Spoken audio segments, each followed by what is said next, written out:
Daawwattoota keenyaa sagantaan kun sagantaa Oromiyaa 11 sagantaa milkiitii akkuma beekamu Oromiffaadhaan gadi ba'ee jira. Sagantaa addaa kana keessatti waa'ee yeroo irratti mari'annaa sagantaa kanarratti hir'isummaa godheen kan affeeree adde Seenaa Jimjimoo Oolaa Daayirektariidha. Isii wajjiniin waan torbaan darbee ta'aa jiru waan sadii irratti mari'annaa tokko qoqqobbaa Amerikaan Itoophiyaa irratti gootee jirtu achirraan wal qabatee waa'ee biyyoonni ollaa Itoophiyaa irratti deddeemsaaran kana ilaallaa. Lammaffaan ammoo World Oromo Congressiin Septembarii 18-19 irratti ijaaramee jira. Waa'ee sanillee hin mari'annaa. Achi dhumarratti waa'ee jaal gololchaa attam ta'ee gara biyyaa akka galeessa sa'aa kana keessatti yeroo kana keessatti mee adeemsa keessatti ilaallaa. Sagantaa kana wajjin akka turtan affeerraa kennaa nu wajjin turaa.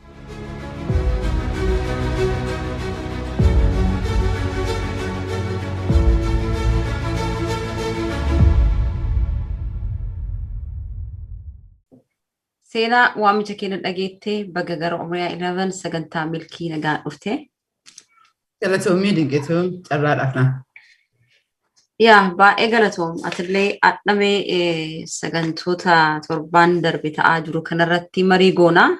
Keessattuu Septembarii 17 irraa jalqabee haga 20 naannoo san wanta ta'aa ture irra caalaa fookasii goona. Mee akka jalqabaatitti akkuma beekamu kanaan dura Mee 17tti Amerikaan qoqqobbii wayii Itoophiyaa irratti gootee turte. Sun bakka sanatti oduu jiru amma ammoo beeri akka waan emergency ta'eeruutitti qoqqobbii biraa dabarsitee jirti Septembar 17tti.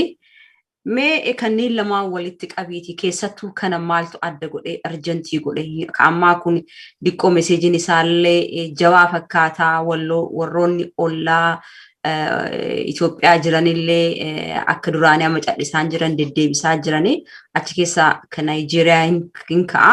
Kanaaf mee torbaan kana maal fakkaata? Maaliif qoqqobbaan amma ta'e kun jabaatee yeroollee kennaniiraniif yeroo lee murteessanii lafa kaanii jiranii sun maaftu adda isa godhe? Mee carraasiif kenna. Ayyee galatoomii ammallee dinqituu deebi'ee carraa kanaa fi gaaffiilee na gaafatu jechuudha. Qoqqobbiin ati kaaste kamee ji'a karaa 5 dura almost 5 jechuudha. Achiin dura ammallee ji'a 5 booda almost waggaa kan booda qoqqobbiin haarawni qaama gadi bu'e jechuudha. Jalqabaaf duuba deebinee olaallee jennee Mee 7 irratti Mee 17 irratti mootummaan Ameerikaa visa exclusively visa restriction warroota waraana kana walitti hidhata qabanii visa restriction kana itti goona kan jedhu is a very serious warning jedha. Yoo laaltee jettee mootummaan Itoophiyaatiif mootummaan Ameerikaa jaarraa tokko ol hariiroo qabanii isa bilateral hariiroo waa hedduu irratti walitti hidhatee security irratti qarqaarsa irratti amantii irratti waa hedduun dubbatullee baatanii waa hedduun hariiroo hiddisaa gadi fagaatee jiru hariiroo kalee uumamee kaardha badhatoon ta'in hariiroo jaarraa tokko olii waan ta'eef very seriously fudhatanii jechuudha. Sanii alatillee Itoophiyaa seenaan isiin qabdu. Bakka isiin amantootii adda addaa keessatti tuqamtee jirtu biyyattiin tun yoo laaftee jettee mallaqa jiraa irratti illee maqaa rabbiititti amannaa jedha. Even though biyya dimokiraasii biyya liberaalii yoo taate illee rabbiitti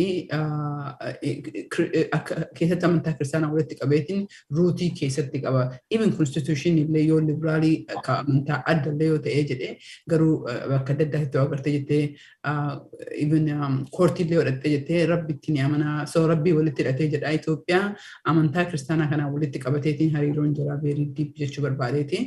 Ji'a 5 dura kan hin ta'ee jedhe.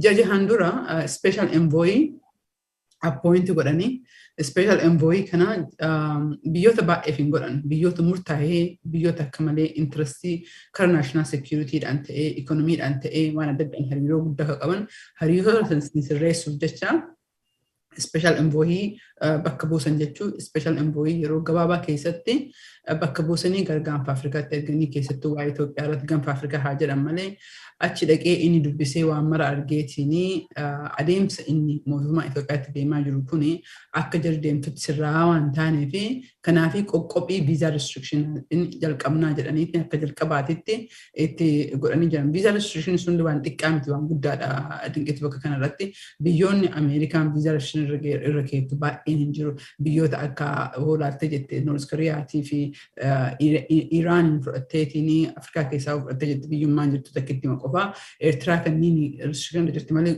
biyya baay'ee restriction an gosa wannumaa sun godhuniyyuu waa guddaadha. So ji'oota shanan dabre kanatti yoo laaltee jettee karaa ambaasaadara ofii kan UN jirtu Linda Thomasin qabattee akkasumas immoo Samantha Power isiillee erganii namoota hedduu erganiitii wanna kana adeemsi mootummaan keessa jiru kun karaa sirriitii miti waraan ammatti jirtu kan hinjifachuu hin dandeettu hinjifataa illee hin jirtu ummanni nagaa hedduu kanatti miidhamaadha duguggaa sanyiitu deemaa jira addunyaan immoo Ameerikaa laalaa jirti kan keessa salphatuun barbaaddu fuudhii dhaabii serious concern jedhanii hanga reeffa firaa torba garagalchaniitiin amma hin gadda jimaata kana kadabre nutillee baay'een dhageenye kamsama dhageenye walga'ii tokko irratti akka bahaa jiru diteelii isaa ka dhageenye jechuudha akka fudhataa jiru for long time akka godhuuf yaada qabanii including genocide ka jedhullee ji'a shanii olii ka murtiin isaa keessa gahee garuu publicly waan dubbataniif wanni tokko beekta hanga public as bahutti dhugaa fi dhara ta'uun nama dhibee jira even though murannoo keessa ka jiru jechuudha. So wanni bahee jedhe executive ordering kun niqitu agartu baay'ee dheeraadha. Waa hedduu tuqa, defense tuqa, visa restriction tuqa, economy tuqa. Itoophiyaan economyidhaan already hedduu balaa guddaa keessa jirti. Of qofa otoo hin ta'in IMF, World Bank, European qabatee biyyoota hedduu qabatee warroota Ameerika directly Itoophiyaa wajjin deal godhu qofa otoo hin ta'in karaa biraatiin biyyoota akka Turkii fudhattee hojjettee Ameerikaa Itoophiyaa wajjin warra hariiroo qaban kanneen tuqa waan tuquu fi karaa ekonomiitiin very serious last warning kan fakkaatu ji'oottan waggaa otoo hin ta'in torbaan gabaabaa keessatti fudhatama qabatama qabu hatattamaan garee lachuutuu fi garee afur bakka buusanii jedhanii mootummaa TPLF, mootummaa Itoophiyaa, mootummaa Amaaraa, naannoo Amaaraa akkasumas mootummaa Eertiraadha. It's very interesting wanni sun mataa isaatiitti dinqitu baay'ee dheeraadha because mootummaan Itoophiyaa, mootummaan naannoo Amaaraa achi keessatti matamuun significant guddaadha si galee. Mootummaan Itoophiyaa mootummaadha addunyaa wajjin tajaajilee jedha so it makes sense. Kan mootummaa Eertiraallee akkasii garuu mootummaa Amaaraa akkasitti maqaa dha'uun significant guddaadha akka jarri balaa kana keessa tarka guddaa qabdu waan beekanii fi purposely name godhanii balaan kun ammoo mootummaa Itoophiyaa qofa otoo hin ta'in TPLF illee rakkoo guddaa irra geessuu fi jalqaba isaa 24 kana keessatti deebii itti kenne warra kana walumaa galatti wanti ta'ee jedhee akka treasury jechuun biraanchii mootummaa Ameerikaa kan qoqqobii adda addaa namarra gahee jedhu hatattamaan waan godhamu kana karaa irratti haa deebi'u jedhee ajajaa ani pirezidantiin Ameerikaa kabajaa fi mirga uummanni Ameerikaanaaf kenneeni Itoophiyaan jedha warqaa irra ka jiru biyya ofiitii fi gaanda Afrikaatiif illee emergency national emergency threatii waan taateef rakkoo guddaa keessa waan nu gochitee jirtuuf kanaaf emergency fudhate jedhee kan jalqabaa fudhateetiin executive order san godhee jedhee within sa'aatii murtaa'een booda State Department illee baasee jedhee Congress illee baasee jedhee akkasumas immoo Treasury Department illee baasee jedhee kuwwan ammoo achi booda akkuma ati jettee fudhatatti ammoo defense illee akka meeshaan adda addaa achitti hin gurguramne kan Ameerikaa qofa otoo hin ta'in biyyoonni akka Turkii biyyoonni akka China akka kunniin hin gurguramne qoqqobbii guddatu Itoophiyaatti dhufee jira. Abiyyi illee xalayaa barreessee agartee jirta. Yaa xalayaa sanillee argine garuu mee gara qoqqobbii kanaa haa deebinu. Qoqqobbiin keeroo duraa kan May 2021 ka ture suni specific godhaniiti viizaa irratti fi waa'ee gargaarsa adda addaatiin okay sanaa dhiibnu. Ka ammaa garuu qoqqobbiin akkana sodaachisaa ta'e specific ta'e wanti lafa taa'ee jira. Exchange dhoogguu achi yookaan akka meeshaa kun gurgurannee fi akka hin galchine dhoogguu achi wanti biraa jira. Precondition jala kaaniran. Yes, qoqqobbii sanirra akka jiru waa hedduutu jira.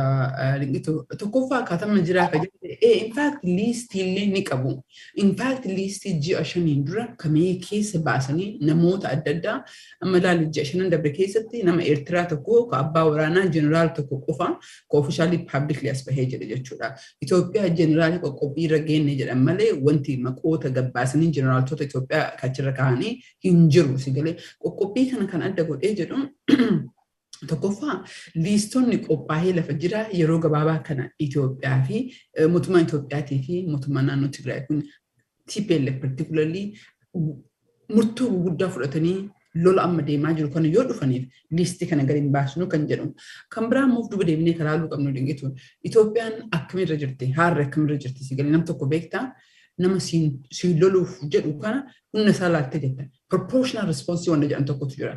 Addunyaa kanarratti biyya addunyaa kanaa maal jedhama? Nama uleen sidhee uleen dhaluu qabdaa jedha. Nama qawween sidhee qawween qawwee. Garuu nama harkaan sidhee of deemu ati makiinatti deemte proportional response miti. Even police brutality biyya kanatti yoo laatte jette yeroo police nam tokko hidhu forsiin inni fayyadame suni proportionalidha. Daa'ima akka itti qabduu fi dargaggeessa umrii 20 guddaa hunda qabu akka itti qabdu tokko miti. So proportional response ka jettu Ameerikaanii akka Itoophiyaa nama jaalatu yaaduu tokkotti responsiin jarri achi keettee jette kuni qabatama keessa garuu proportional responsidha.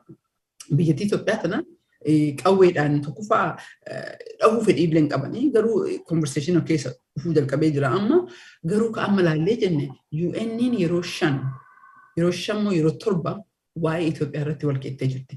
Garuu Raashaa fi Chaayinaa Indiyaan illee rakkoon qabdu Raashaa fi Chaayinaan tunniin viitoo paawarii waan qabduuf obstacle gootee jirti. Yoo of duuba deebitee ilaaltee jettee dinqitu Siiriyaa keessatti bara 2011 balaa ta'e. Ameerikaa weessintu interviin ta'uu barbaadde jenna Raashaan balaa goote. Kunoo hadha waggaa 10 booda namtichi kun filamee jira jedhee hadha biyya san bulchuutu jira. Asaa dhoo yaadattee jette sigalee because akka Raashaan afoo dhaabbattee namtichi kun uummata sana akkasitti fixee magaalaa daaratti godhee hadhaan goorratti filame jedheetiin akka biyya bulchuu jira. So Itoophiyaa waraanaan fudhatuu fi tokkoffaa UN irratti dhufee jira. Ati National Security Council irratti National Council irratti wanni kun maariin kun yeroo kara 57 dhufee jira. Yeroo 57 Chaayinaa fi Raashaan afoo dhaabbattee jirti kara siin deemuu danda'amu. Lammata optionii maal jira akka jedhu. Baay'ee unilateral Ameerikaan waan adda addaa godhuu dandeetti. Bilateraalii kaawwan wajjin allaayii wajjin gochuudhaaf jechuudha.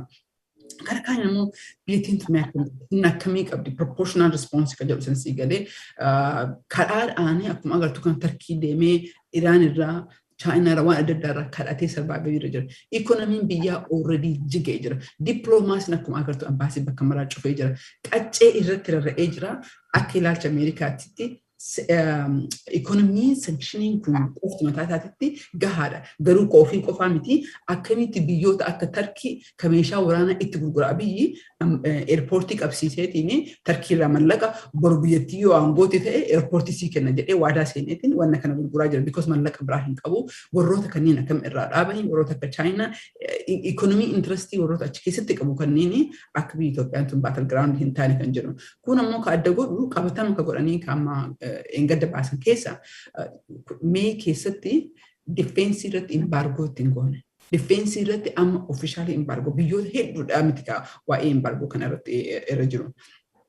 Saniin alatti illee eedimayyuu wanni jarri Ameerikaan itti xiyyeeffataa jiru guddaa waan ta'eef yoo laalte jettee executive order isa irratti wanna hin tuqne qofa katabanii jedhan warra exclude ta'an kanneen qofa jedhan liistii gammaa warri achi keessatti qoqqobbii kanarratti jira liistiin jira guddaa waan ta'eef namoota bira dabree kaampaanii bira dabree namoota individuaalii waan tuquu fi kanneen mara qaqqabnaa mootummaa mara qabatee warra biyya alaatii mootummaa kana mallaqa ergee waan addaa qarqaaraa jiru kanneen illee qabatan wanni inni hin qabanne qoqqobbiin kun jedheetiin kara dhaaba 5-6 liistii godhee jira. Mirtiin immoo humanitarian irratti warra focus godhan jechuudha. Warra akka AU warra akka UN kunniin exempt ta'anii jiran jechuudha. Asirratti mee gara biyyaatti deebinu kaama qoqqobbiin Amaaraa federaala jala burti. Humni Amaaraa kunniin humna federaala qabu irra caalaa isatu humna godhateeti immoo maaliif isaan ka Amaarri just Itoophiyaa jala jirti. Geographically argine percentii haga wayii qabdi biyyattii san keessatti. Maaf ka isaanii more hinka mass media baay'ee irratti illee hinka warra international agency kunillee waa'ee Amaaraa kan hinkaasaa jira. Ammallee deebinee waa'ee qoqqobbii kanarratti illee ka isaanii kaasanii jiran. Maaliif ka isaanii kana akka biyyaatti fudhatan? Amma TPLF warra waraanaa jiru waraana Itoophiyaa immoo waraana biyyaati. Ka Eertiraa immoo Eertiraallee biyya ka Amaaraa kana garuu maaliif fudhatan? Maaliif ka isaanii akkana badhate? That's very interesting. Sirri jette dinqitu beektaa taas kan raajii namatti ta'uu qabu kan nama gammachiisullee ana akka yaada kiyyaatitti fakkeenyaaf otoo Chaayinaa fi Ameerikaa wal lolte Raashiyaa fi Ameerikaa wal lolte dhadheetumaan Raashiyaa yookiin Ameerikaa jetta malee Ameerikaa fi Niiyork hin jettu. Sigalee Ameerikaa jechuun naannoo tokko sigalee akka Niiyorkii yookiin Kaalifoorniyaa Minisoota jechuudha keessattuu xiyyeeffatee jedha.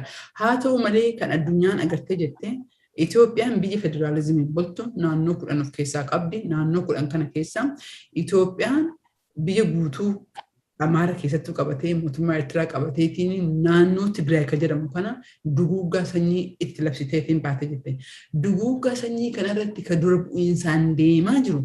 Duguuggaa sanyii kana immoo akka inni promoot ta'eetiin waan hamtuu godhaa jiru mootummaan federaalaa kuni maqaa federaala ta'ee haa intirestii Itoophiyaa fakkaatu malee kan isa ergaa jiru.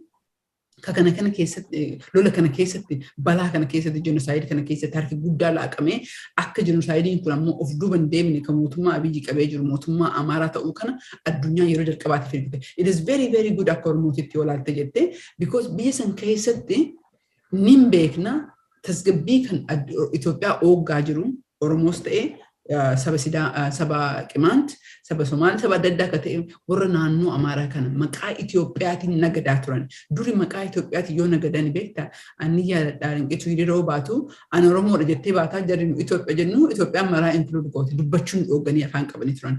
Amma mootummaan Amaaraa akkasitti bahuu fi Oromoodhaaf biyya saniif tasgabbiidhaaf baay'ee bareedaadha because rakkoo san identifying godhan jechuudha dhukkuba laal qaama kan kee guutuun dhukkuboo jette rakkoodha garuu qaama kee keessa targeet yoo goote rakkoon dhadhacha kanarratti yookiin hidda kanarratti yookiin kaleedha tiruudha yoo jette fayyaa furmaataaf illee akkasitti adrees goota jechuudha.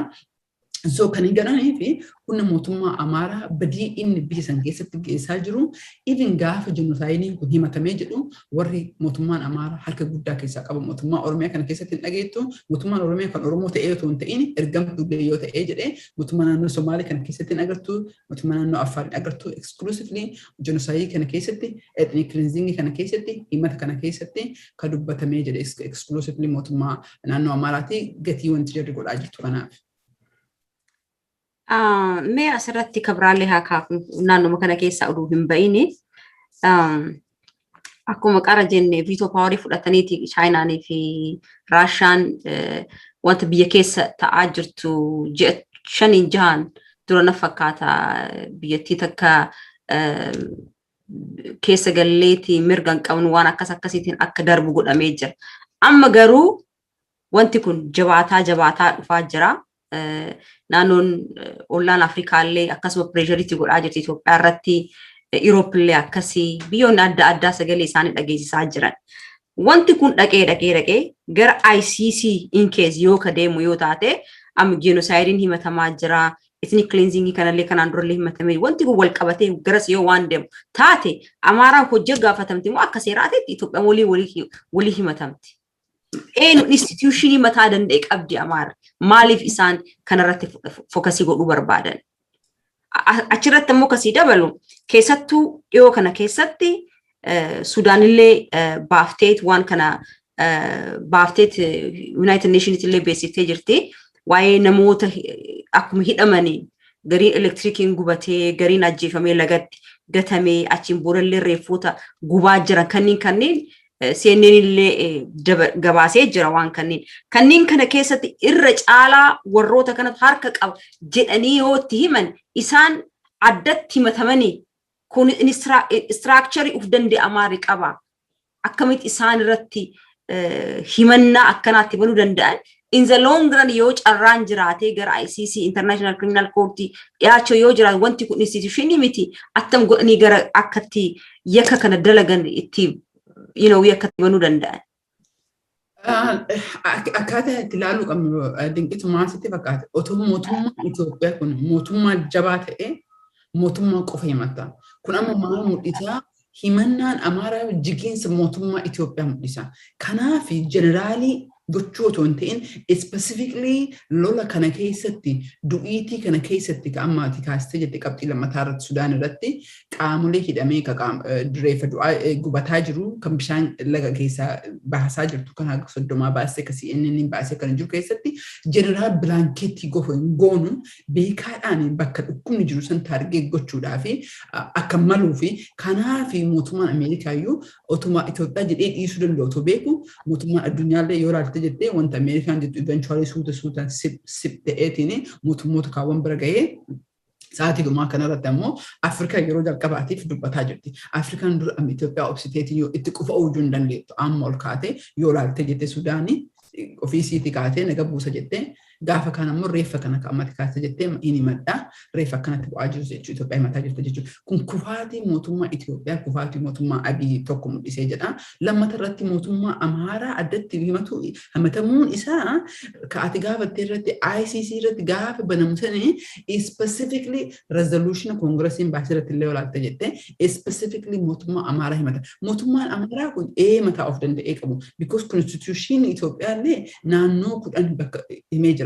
Naannoo 10 kana keessa federaal biyyuu otoo harka qabu silaa otoo mootummaan jabaa ta'e yeroo TPLF aangoo jirtu sun mootummaa Itoophiyaattu itti gaafatamaadha. Rakkoo naannoo boordara Somaalee irratti ta'u, rakkoo naannoo boordara Sudaan irratti ta'u, kaabaanis ta'e kibbaanis ta'e mootummaa Itoophiyaatti walii galatti gaafata.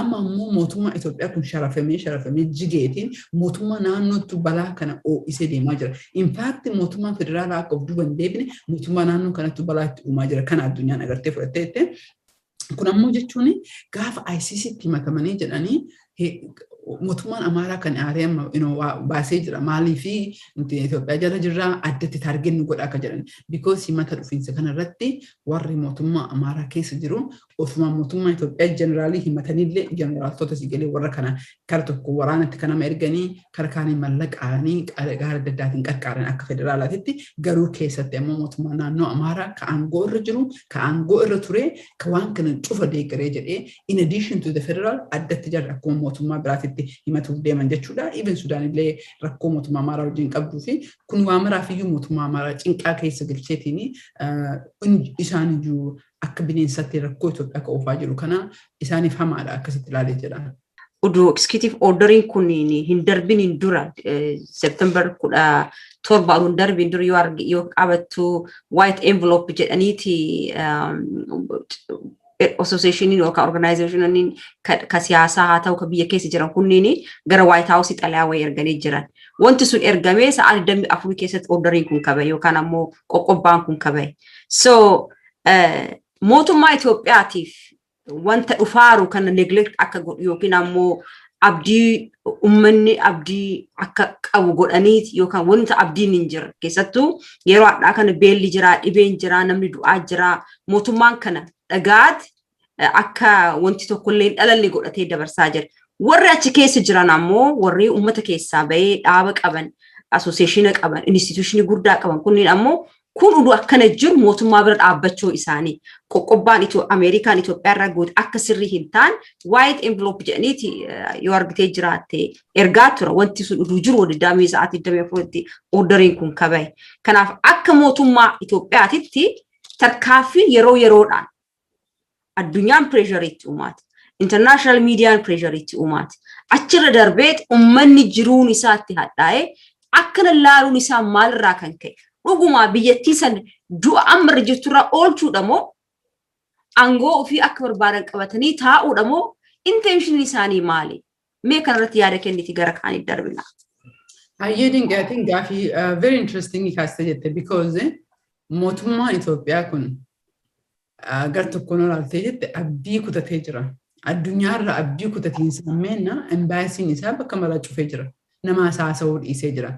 Special envoy akkasumas immoo Samantha Power USAID itti gaafatamtu ka duraa ka taate isa dubbisuu fudhattee jennaan achi deemee bakka biraa deemee jira. Abdiin biyya addunyaarraa kutatee jira. Keessattuu biyya Westii kanarraa kutateetiin balbala isaa cufateetiin amma torbaan sadan afran dabree yoo ilaalte jettee biyyoota ollaa si'achi deemee jedha. Maaliif gaafa inni aangoo filannoo kijibaa kana ka deemse kana ka ofiisaatii of fileetiin ka dorgomaa ka hin qabne aangootti dhufee na filatan jedhu salphina kophaa isaan dhaabbadhu jechaa fi biyyoota friendly possibility hiriyyaa ka qaban kan jedhu duri gaafa Afrikaa sanarratti Itoophiyaa namni itti dubbatu hin jiru gaafa pirezidantii biyya san keessatti filannoon dhugaa ta'ee hin beeku. Garuu ka akkana ammoo hangana gadi bu'ee levelii kanarratti ka biyyoonni ollaa even Jibuutiin uummata miliyoona 2 qabdu Itoophiyaa 120 yoo barbaade karaa sitti cufa jedhaanii jirti. Hariiroo Keenya wajjin qabnu akka agarru kana hariiroo Sudaan wajjin immoo kama agarru kana achoori gama sachi fagaattee jettee Ijipti raabariidha rakkoo hin qabdu Ruwaandaa fi Ugaandaa kanneen olaalte jettee hariiroon gaanfa isaa kanarratti hedduu tuffatameetiin kanaaf osii achi deddeemeetiin firummaa tadhumaa tanatti akkas godhaa jiru waggaa 5 kana waa carraa argadhee jedhee biyya tanan balleessa federaalizimii kana hin balleessa humnaan aangootti irra bula ka jedhu kaati gaafattee fi namni akkanatti addunyaa irratti tuffatame olii gadi bahuu ka hin dandeenye ka yeroo gabaabaa keessatti jenosaayidii himamaa jiru. Ida dinqeetu bakka kana namni beekuu qabu ICC keessatti saayin gootee dhabaattee yoo jenosaayidii officially himatamte jette addunyaa irratti addunyaan sovereignty UN keessatti charteritti jira beektaa biyyi martinuu sovereignidha. Biyyi tokko hayyama biyya san malee qilleensa isaarra bahuu hin dandeettu, bishaan jalaa keessa seenuu hin dandeettu, lafa jalaatti jiruu hin dandeettu. Garuu gaafa jenosaayidiidhaan addunyaan himattee jettee sovereignityin sun dhaabbatee jira because waan nama lubbuu hambisuuf jecha so sovereignity kara jenosaayidii sanii fi jenosaayidiin sun olaaltee jette uummanni Tigray namni baay'ees kadhaaba. Jenosaayidiin ofishaalii yoo gadhee jedhee addunyaan responsibility qabdi akti godhuuf uummata Tigree kanas ta'e uummata biraa seef godhuu fi namicha kana hambisuu fi dirqama keessa seenuu qabdi jechuudha. Kanaaf jenosaayidiin kun ta'uun hin dhaabee jira jechuudha. Kaati jettee kan malee deebi'eetiin namichi kun dikteetara ta'uuf moo maal ta'uuf ka jette namtichi kun ofishaalii dikteetara keessaa immoo dikteetara addaa hamaadha. Dikteetarri beektaa atiin warra paarlamaa Siwiidin tokkotu nuun jedhee beektaa. Dikteetara illee agarree jirraa jedhe. Dikteetarri hin godhu siin jedhe sitti maa jedhee piraayiveetii dubbate. Kuni saamunaadhaa hin luqqaa achi amanummaa hin qabu wajjum waliin haasofteetiin karumatti qabattiyyuu hin qabdu because nama fakkeessuu jedhani. Abiyyi dikteetartoota biyyoonni Afrikaa sun baay'inni olaalte jettee Albashiir Sudaan keessatti waggaa 30 biyya san ka bulche. Biyyoonni martinuu waggaa 30 ka turan galee dimokiraasii wanni ta'e biyyoota baay'ee hin jirtu Afrikaa keessatti gaanfa Afrikaa keessattuu ammoo hin jirtu. Dikteetarummaa bira dabreetiin inni kun akka bineensatti mootummaa ana malee kan namni biraa hin jiraatin biyyaa bayyuu kun ta'in asumatti si ajjeesee awwaala ka jedhu mootummaa hedduu gara jabaadha natti fakkaata. Right. Yeah. Kanaaf amma urgaa orderii sunuu bahee 27 adhe 21 natti fakkaata. Achiin booda progressiin jira. Ahid wanta akka dhagee jira Tigraay keessaa United Nation akka gara Sudaanii walgaanitti waan akkasii dhagee jiru. Waan san quba qabdamee bakka uummata waan dabarsee yoo qabaatte bakka sanitti.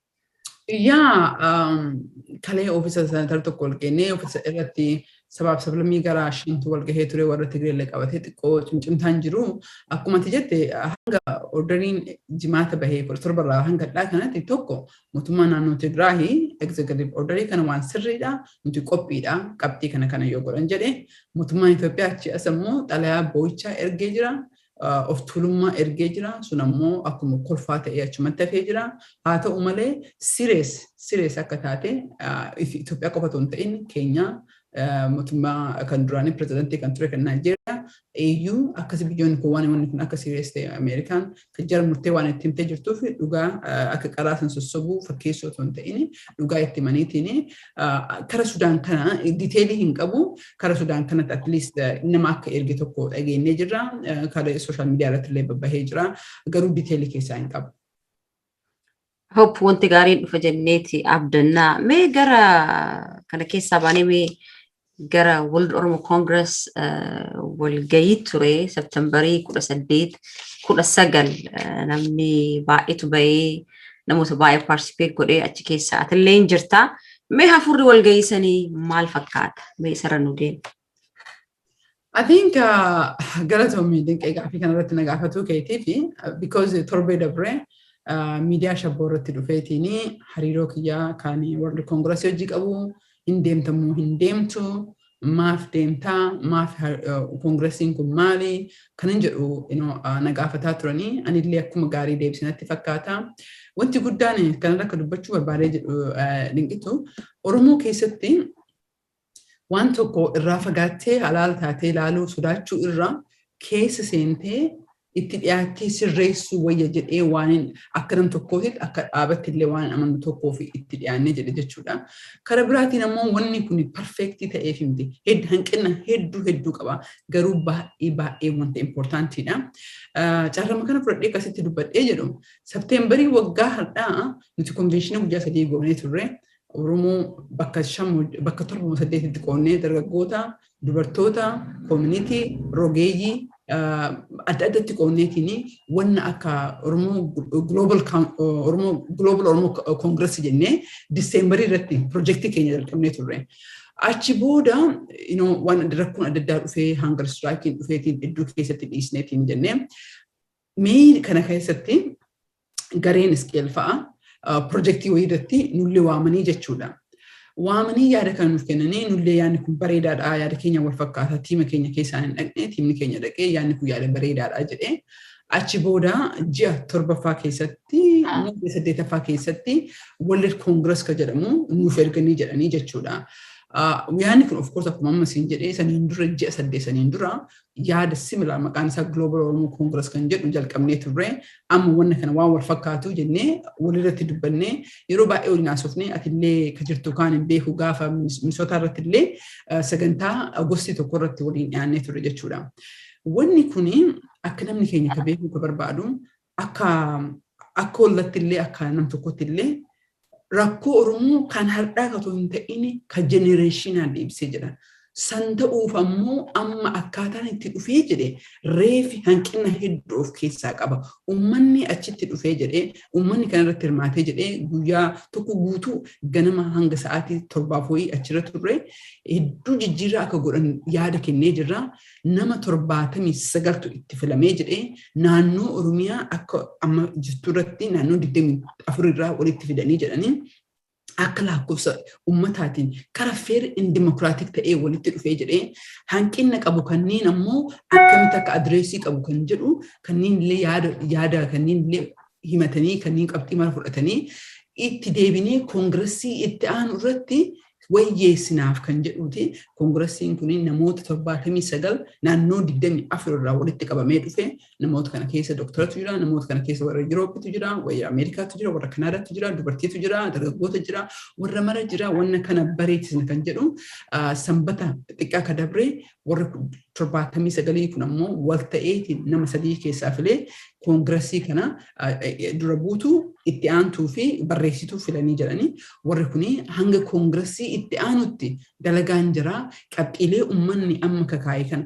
hanqinna ka jedhan ka konstitutional irratti katabamee baay'iloo irratti katabamee ka jedhe ka itti fooyyabuu qabu warroota alaafii jedhamu ka itti fiduu qabnu qabxiilee ka even ka amma nuti yaadanne ka itti boru yaadachuu dandeenyu kan wayyeessinee koongiressii guddaa jabaa lafee kan ta'u koongiressii itti aanu fudhatte akka ijaaramuu fi warroonni kun tokko nama 3 koongiressii filamee jedhee kun ammoo executive committee jedhamee nama 9tu filamee jedhee konseptii isaa akka malee dimokiraatii akka malee feerii akka malee bareedaadha sababaa nuti mataa keenya wanna kana itti yaadaa turre ijoolleen tuni tiimni nama kara jahaatii jarre yeroo baay'eetti fudhattee yaada kana yaada 3 irraa walitti dhufee jedhee tiima garee Hacaaluu irraallee yaada kan walitti fidanii cuunfanii bareechisanii fidanii jedhanii guyyaa 2 guutuu irratti dubbannee jennee guyyaa 2ffaa guyyaa filannoo fi hojii adda addaati publicly gariin isaa ta'ee jira anammoo flightii qabaa ture xayyaara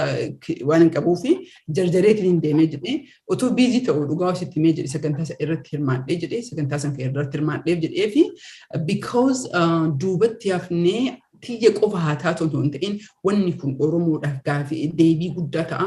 Oromoon ammoo keessa seentee qajeeltuu qabaa kan jedhu yaadni kun ammoo yaaduma keenyallee waan ta'eef yaada irraallee waan ta'eef yaada guddaa waan ta'eef akkasittiin ilaalee jedha koongiressii kana dingeetu. I don't know ifa sii godhe.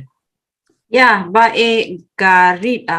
Garuu asirratti executive koreen achi keessa ture fi lakkoofsaan meeqa turan ulaagaa maaliitiin filataman ka Congress representativein namoonni 3 ittaanaatti gaafatama barreessaan jira isaan jalammoo namoota 79tu jira isaantu bakka kanniin bu'aa waan jettu kaaftee jirti structurally እንግዲህ 24 keessa yeroo filatan kana 24 kun kutaadhamoo naannoodhaammoo attamitti representative ta'anii 79 ol ba'an. Okay, very good. Oromiyaa keessatti naannoo 20tu jira. Naannoo 20 Baalee bakka lamatti qoodamtee naannoo tokko, Arsiin naannoo tokko, Harargee naannoo 3, Wallaggi naannoo 4, Shawaan naannoo 4 so walii galatti kan naannoo 20ti. Naannoo Finfinnee illee akka naannoo tokkotti fudhannee jenne magaalaa Finfinnee. Magaalaa Hararee illee akka naannoo tokkotti fudhannee jenne. Naannoo special Oromiyaa zone ka jedhan Kamaar keessatti jirullee akka naannoo tokkotti fudhannee jenne. Naannoo Finfinnee surrounding illee akkasitti fudhannee walii galatti naannoo 40 ta'e naannoo 24 ta'e jedhe. Naannoo sanniin keessaa akka lakkoofsa ummataatiin fakkeenyaaf ilaali. Bakka kanarratti waan tokko dubbadhu dingitu. Yeroo baay'ee Oromoon dhaaban ijaarrattee jetti. Fair imbalance ummanni Oromoo waan of keessatti hin agarreef yeroo baay'ee lafatti jigee hafee jira. Kun ammoo kanaan adda. So maal godhisitti fakkaate Baalee keessatti ummanni miiliyoonni 3.5 yoo jiraate achi keessa nama miiliyoona 1 nama 2 fudhanna. Miiliyoona 1 si galee so nama kara 7 fudhanne jechuudha.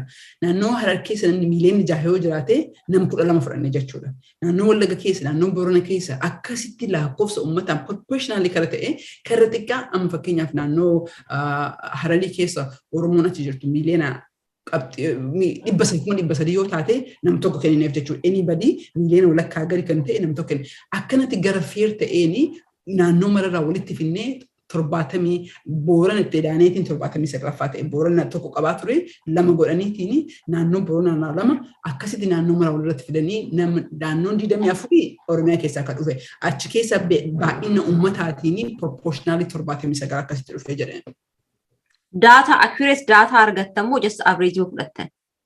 Accurate data ammatti waan qabanii fudhatanii jedhani. Ka amma mootummaan naannoo Itoophiyaa lafa kaayee, ka mootummaan naannoo Oromiyaa lafa kaayeetu jira. Daataan si galee hangam dhugaa hangam irraa sharafamee dhugaa sun hin beeknu garuu lakkoofsuma lafa jiruuni kama mootummaan naannoo Oromiyaa bara 2021 qabu kana keessatti sanuma fudhannee jenne.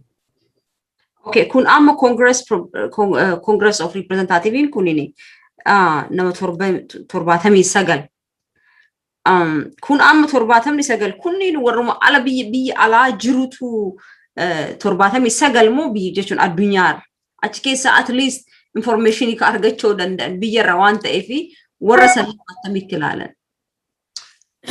So kongresiin kun kongresii warra diasporaati. Fakkeenyaaf Minnesota uummanni Oromoo 40 jennaan maqaadhaan lakkoofsa Oromoo community ka qabdu 5,000 gadi.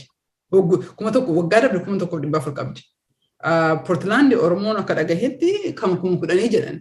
Lakkoofsi Oromoo community Portland ka qabu hagam akka ta'an hin beeku. Seattle Oromoon 15,000 jedhu lakkoofsa hagam akka ta'an hin beeku. Kanaafiyyuu proportionally alaarratti godhuun nama dhiba because accurate data hin qabnu. Kanaaf proportionally biyyatti ammallee ilaali dinqitu kasi yaadachiisee jedhu. Wanni kun hanqina guddaa of keessaa qaba. Kan garuu jalqabni isaa saala backgroundii qaba. Oromooni gocha isa kana godhee ni amana jedhee abdiin qabu ni amana ni argan because wanni kun ijaarratti ijaaramee jedhee ijaarratti arguu dandeenya lakkoofsa 79 kun kaatana gaafataa jirtu eessaa akka dhufe samiirraan dhufne yookiin ammoo 10,000tu achi jira 1,000tu achi jira hin fudhanne biyya keessatti akka deetaan amma jedhu kanatti fudhannee lakkoofsaniin kennee jenne garuu uummanni bakka kennee jenne uummata exclusively uummata biyya alaa jiru keessattuu kar biyya westii kana jiru keessatti because actively biyya democracy qabdu biyya namni ijaaree economyidhaan illee politika inni jijjiiraa godhaa jiru biyya west kana keessa waan jiru waan ta'eef ammaa fi hanqina inni qabu keessa inni tokko kan matikaas biyyoota arabaa biyyoota adda addaa keessa kan jiran mana inni jiran ammaaf garuu exclusively kan biyya west ta'ee jedhee kanarratti focus godheetiin kan Baalee kan Hararii kan naannoo maraa ta'eetiin akka amma jiru kanaan ijaaramee jedhee.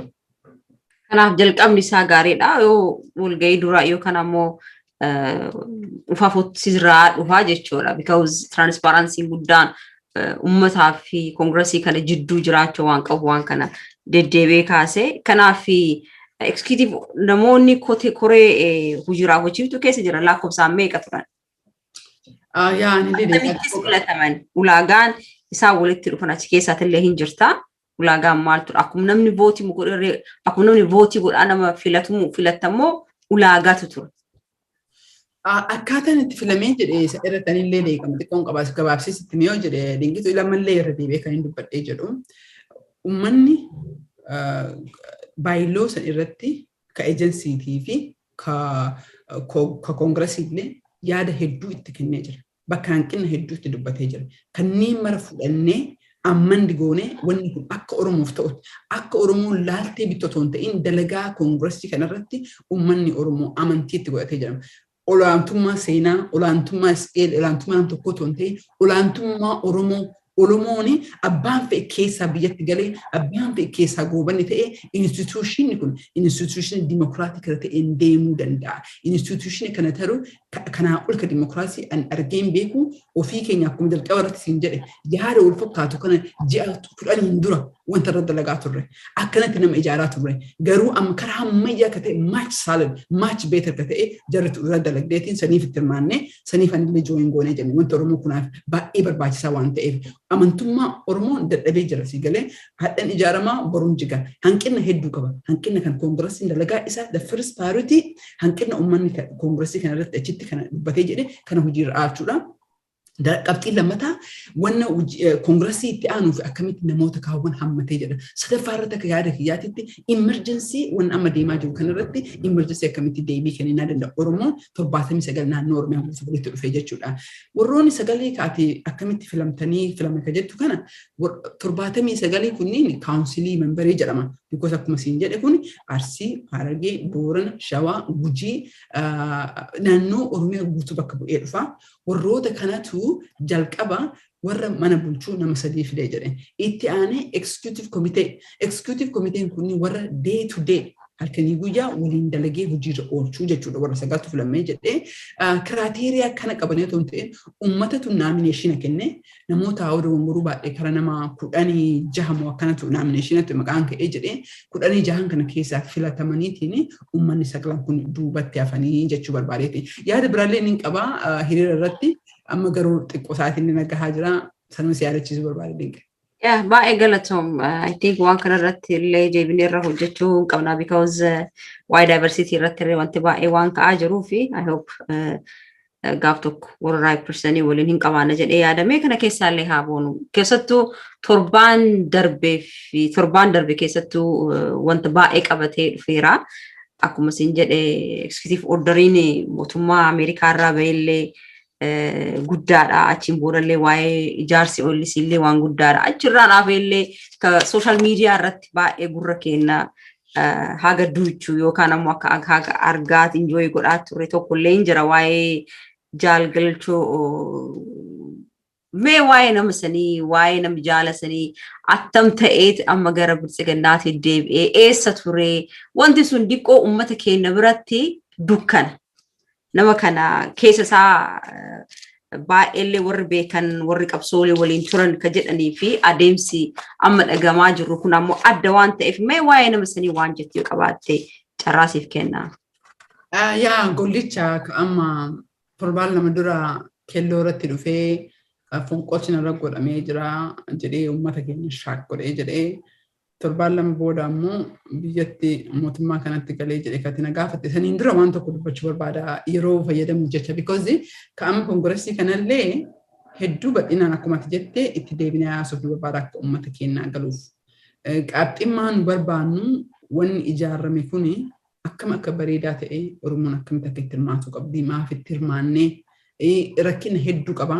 Kaayyoon jalqaba isaatiyyuu rakkina sanii sirreessuudha. Constitution san bakka uummanni dubbatan sirreessinee kaayyoon lammataa hoo koongiresii itti aanuu fi akkamitti Oromoon hundu keessa argaa akka jiru.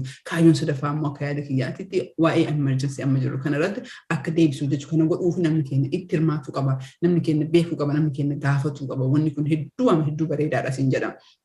Lammata irratti torbeen kun dinqitu General Assembly'n banamee jira. Mootummaan naannoo Ameerikaa Joo Baayiden kan dubbatee jira. Dubbii isaa keessatti yeroo lama guutuu Itoophiyaa maqaa dhahee jire. significance guddaa qabu wanni suni yeroo bira deebinee haasofnee jenna. Haa ta'u malee wixata dhufu kana dammaqaan itti aanaan Prime Minister Itoophiyaa dhufutti jira. Uummanni keenya callisee jira. Nu callisnee jira. Yoo laaltee jetti mootummaa naannoo Tigraahii otoo wallaalaan akkasitti jabaa ta'anii deemaa jiranii warri biyya alaa kun advocacy halkanii guyyaa rafaa hin jiru. Nuti ammoo rafnee jirra. Nuti ammoo callisnee jirra. Yoo laallamee jedhu akka mootummaan Ameerikaa jedhu uummanni Oromoo waan nagaa argatee tasgabbii argatee jiraataa jiru fakkaata. Akka sigalee uummanni Tigraay kun argaa jirra. Biyya keessatti du'aa jira. Biyya keessatti lolaa jira. Biyya Ameerikaa kana keessatti ammoo everyday urgaajirnaa assembly banamee as New York irratti hiriira bahaa jira. Everyday hiriira bahaa jiran torbaan 14 irraa jalqabee jechuudha. Torbaan kana kaleellee, eengaddallee, hadhallee bahanii jiranidha. Hanga wixata jimaata dhufuutti hiriira bahaa jiran. Uummanni Oromoo kuni torbaan lama durallee dubbannee jirra. Dirqama namni East Coast jiru hiriira kanarratti bahanii mootummaan dhufaa jiru kun mootummaan duguugaa sanyii namaatiin himatamee jedhu duguugaa sanyii Oromootiin illee himatamuu ka qabu ka ammaas dhufaa jiru mootummaa dammaqee kanarratti inni dhufee dhabaatetti illee namni keenya akka hiriira waamicha guddaa hin godhaa fi koomunitiin naannoo DC jiru koomunitiin naannoo New York jiru itti himnee jirra keessaanis haasaa qabnaa hiriira kanarratti akka hirmaatanii sagalee jara akka dhageessanii uummata Tigraay wajjin dhaabbataniitiin mootummaan kun Tigraay qofaa miti keessaa foo dhaabbataa jiru uummata Tigraay qofa miidhaa hin jiru uummata Oromoo miidhaa jira mana hidhaa keessatti nama keenya ajjeesaa jira warri hidhaa jiru hagadhaa gadi hin baane bosona mana keessatti ijoollee taa'imman keenya gubaa jira maqaa shanee jedhuudhaan uummata Oromoo shoror keessaa jira kan jedhuu fi uummanni keenya hiriira kanatti hirmaachuu qabaa natti fakkaata dhangitu gabaabinatti ka guddichaa si deebiseetiin dhiifama deemuu qabaa walitti deebi'uu qabna maybe part 2 gooneetiin I'm shocked yoo dhugaa siin jedhee because namni akka guddichaa namni umrii isaa 20 guutuu qabu Oromoodhaaf kenne yoo aarii nam tokkootiif mootummaan nafxanyaa ka guyyaan nuqalee gogaan quncisaa jiru kana galetti warri kuwwanoo kaafee hangamtu Oromoo gurgurataa jira Oromoof ka'aa jira kan jedhu very concerned dha. Mee asumarratti dhaabeetiin bahuu qaban of olchisiin jaadinkitu dhiifamanaa godheen. Baay'ee galatoomii I hope sa'a dheeraa fudhannee tille sagantaa biraa qabda. Ingilis yeroo biraattiin sagantaa biraatiin walgeenyaa keessatti waa'ee koongiresiitii fi waa'ee Oromoo World Koongiresiitii fi kanarratti deebineeti. Marii goonaa keessattuu walgahii amma ittaanaan ministeera alaa ittaanaan xaqilaa ministeeriif yookaan ammoo foreign affairs nama dhufaaru kuni at least uummanni naannoo san jiru sagalee ta'uudhaaf yaatiin kanarratti illee hojjechuu qaba jedhee namana. Kanaaf yeroo wajjin qabaate baay'ee galatoomii yeroo biraatiif sagantaa biraatiif walgeenyaa daawwattoota keenyaa sagantaa keenya kaadha qabnu seenaa jimjima wajjin kanarra raawwanna yeroo biraatiif sagantaa biraatiif walitti deebina nagaan nu tura.